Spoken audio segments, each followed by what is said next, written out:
안녕하세요. 닥터 MBC 목서윤입니다. 어르신들 얘기를 들어보면 관절염이 얼마나 늦게 찾아오냐에 따라 노후 삶의 질이 달라진다고 하는데요. 이 시간에는 관절염에 대해서 군산 소망정형외과 한창원 원장과 자세히 알아보겠습니다. 걷고 서기도 힘들고 심지어 다리가 휘어지기까지 하는 관절염. 젊다고 피해갈 수 있는 질환이 아닙니다. 관절염의 다양한 치료법에 대해 정형외과 전문의 한창원 원장과 함께 알아봅니다.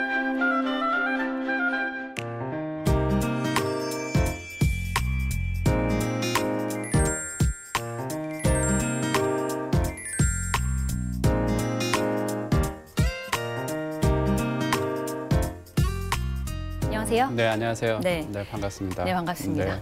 이 관절염 하면 나이가 들면서 찾아오는 질환으로 알고 있는데 네. 실제로 얼마나 많은 사람들이 관절염을 앓고 있나요? 저희 나라에서 정확한 통계는 없는데요. 약 한 100명 중에서 10명이나 15명 환자가 그 관절염인 것 같아요. 네. 하지만 나이가 많을수록 아까 말씀하신 것처럼 70세 이상에서는 거의 90% 이상이 크건 작던 간에 관절염을 앓고 있는 것 같습니다. 네, 그만큼 사실 증상도 우리가 네. 잘 알고 있는데 네. 좀 더 자세히 설명해 주시죠. 네. 이 관절염이라는 것은 그 뼈와 뼈 사이에 부딪히지 말라고 연골이 있습니다. 이 연골은 아주 매끈매끈하고 상처가 나면 안 됩니다. 네. 하지만 이 관절 연골에 약간의 기스가 나거나 아니면 얼음이 얼었다가 얼음이 이제 깨지면서 상처가 나듯이 이 관절염이 그렇게 진행이 되는데 심한 경우에는 이 관절 연골이 다 없어지게 됩니다. 그래서 이제 뼈 끝이 튀어나와서 네. 관절이 변형이 일어나게 되는데요. 따라서 이러한 변형과 관절의 변화들은 이렇게 춥거나 일상생활을 할 때 가장 먼저 일어나는 증상이 아무래도 통증이 되겠습니다. 또 이렇게 관절염 환자들은 아무래도 물이 차기 때문에 이 관절이 좀 뻣뻣하다는 그런 것을 호소하기도 하고요. 또 관절에 이런 관절 이물질이 돌아가면은 뭐가 소리가 난다든지 네. 뻑뻑 소리가 난다든지 이렇게 할 수도 있습니다. 또한 관절에 떨어진 물질이 관절을 딱 막을 때 이렇게 갑자기 못 움직이는 잠김 현상이 일어날 수도 있고요. 또 이렇게 계속 관절염이 진행되다 보면은 이제 무릎 뒤쪽에 이제 혹이 만져지거나 합니다.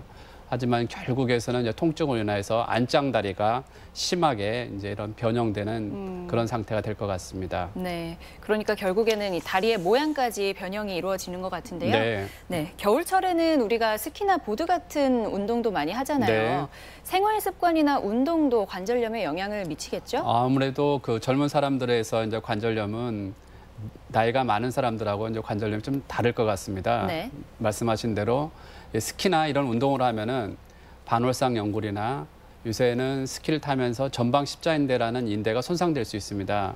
십자인대가 손상되면은 무릎이 불안전하기 때문에 쉽게 관절염이 올 수도 있지만 일상생활에서 너무 무릎을 구부린 상태에서 일을 하거나 아니면 계단을 너무 막 내려간다든지 등산을 할 때 스틱을 잡지 않고 막 내려가는 이런 일상적인 생활에서도 관절염이 유발될 수도 있습니다. 네.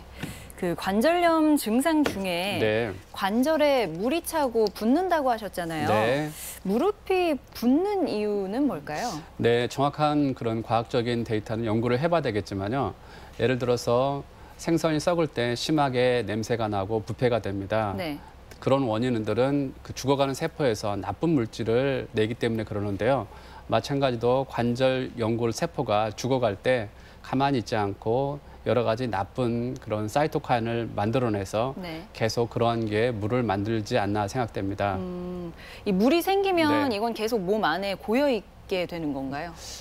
물은 이제 위에서 밑으로 이제 이렇게 흐르는 경향이 있잖아요. 네. 우리가 이렇게 누워 있을 때 무릎에 물이 차여 있으면은 아무래도 무릎 뒤로 물이 내려가기 때문에 무릎 뒤에 보면은 이렇게 혹이 만져질 수가 있습니다. 네.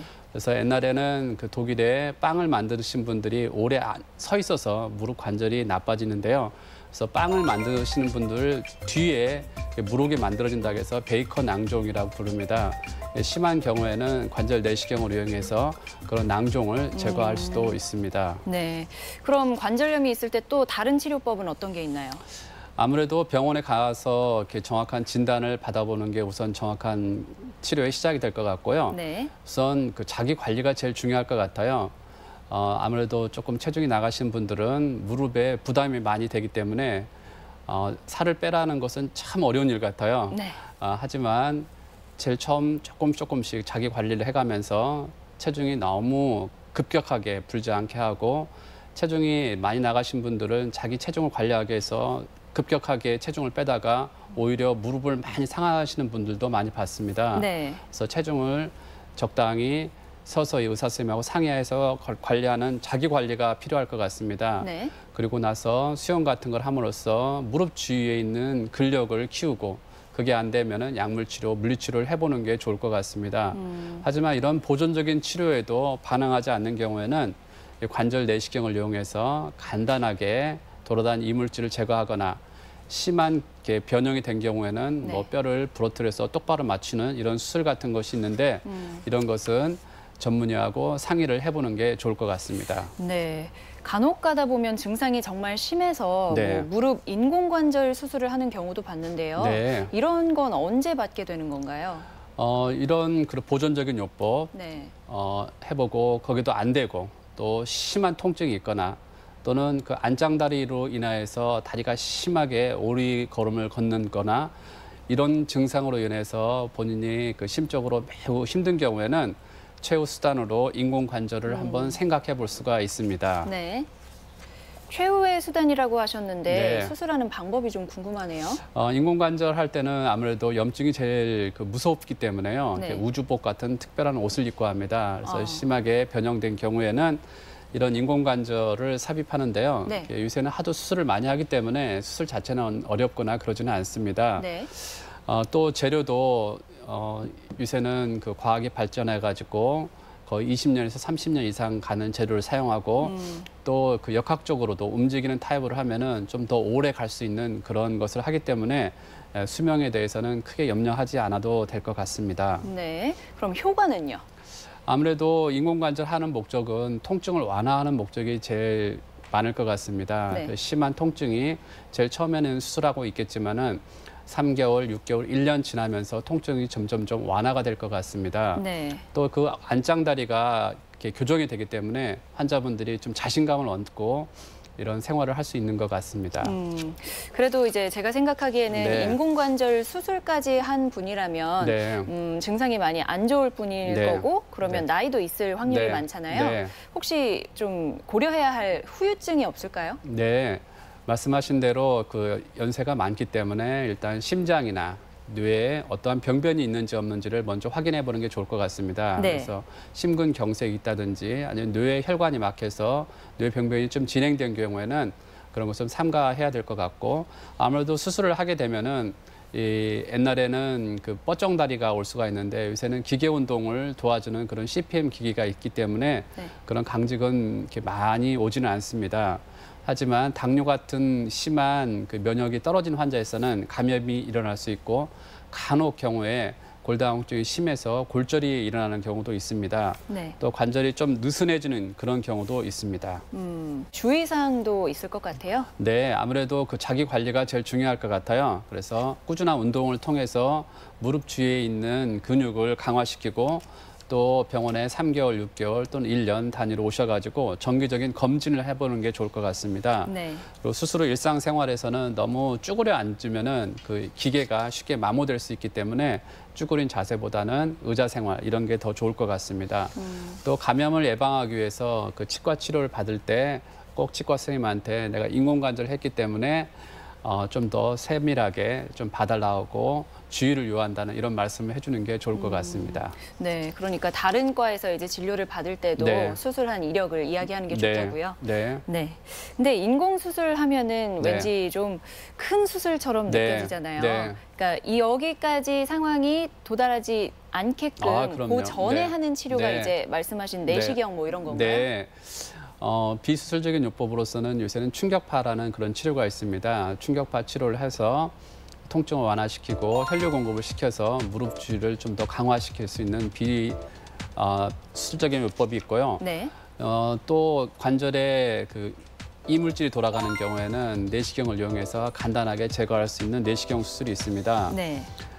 이런 관절 내시경을 이용해서 반월상 연골이 조금 손상됐을 때 그것을 깨끗하게 교정을 한다든지 아니면은 이렇게 봉합을 할 수 있으면은 내시경으로 간단하게 봉합을 해주기도 합니다. 네. 그 안에 큰 이물질이 있으면은 내시경으로서 간단히 제거를 해주면은 무릎이 아주 편안하게 생활할 수 있을 것 같아요. 네. 그리고 또 줄기세포 이식할 수 있는 이런 천공술 같은 것도 도움이 될 수 있습니다. 네, 이제 주로 나이가 좀 있으신 분들이 치료를 받게 될 텐데, 네. 나이가 있다고 해도 이런 네. 치료를 받는 게 더 좋은 거죠? 일단은 환자의 전신 상태가 제일 중요할 것 같아요. 아까 말씀하신 대로 뇌나 심장에 이런 큰 문제가 없다면은 이런 수술이 옛날에는 좀 큰 수술이었지만 네. 보통 하는 수술이기 때문에 수술 후에 자기 만족 이런 게 더 크기 때문에 전반적인 상황을 전문의와 상의해서 결정하는 게 좋을 것 같습니다. 네. 이 관절염 환자가 피해야 하는 운동이나 뭐 평소 예방할 수 있는 방법이 있나요? 아까 제일 처음에 말씀하신 대로 이런 겨울철에는 너무 격렬한 운동을 해가지고 십자인대나 반월상 연골이 파열되면은 추후에 관절염이 올 수 있기 때문에 그 충분한 준비 운동이 필요하고 너무 쪼그린 자세에서 오래 일을 한다든지 이런 자세는 관절염에 안 좋겠습니다. 그래서 이런 자세를 피해서 관절염을 예방하는 게 치료보다 더 중요할 것 같습니다. 네, 알겠습니다. 오늘 이 시간에는 한창원 원장과 함께 관절염에 대해서 이야기 나눴습니다. 오늘 말씀 고맙습니다. 네, 감사합니다.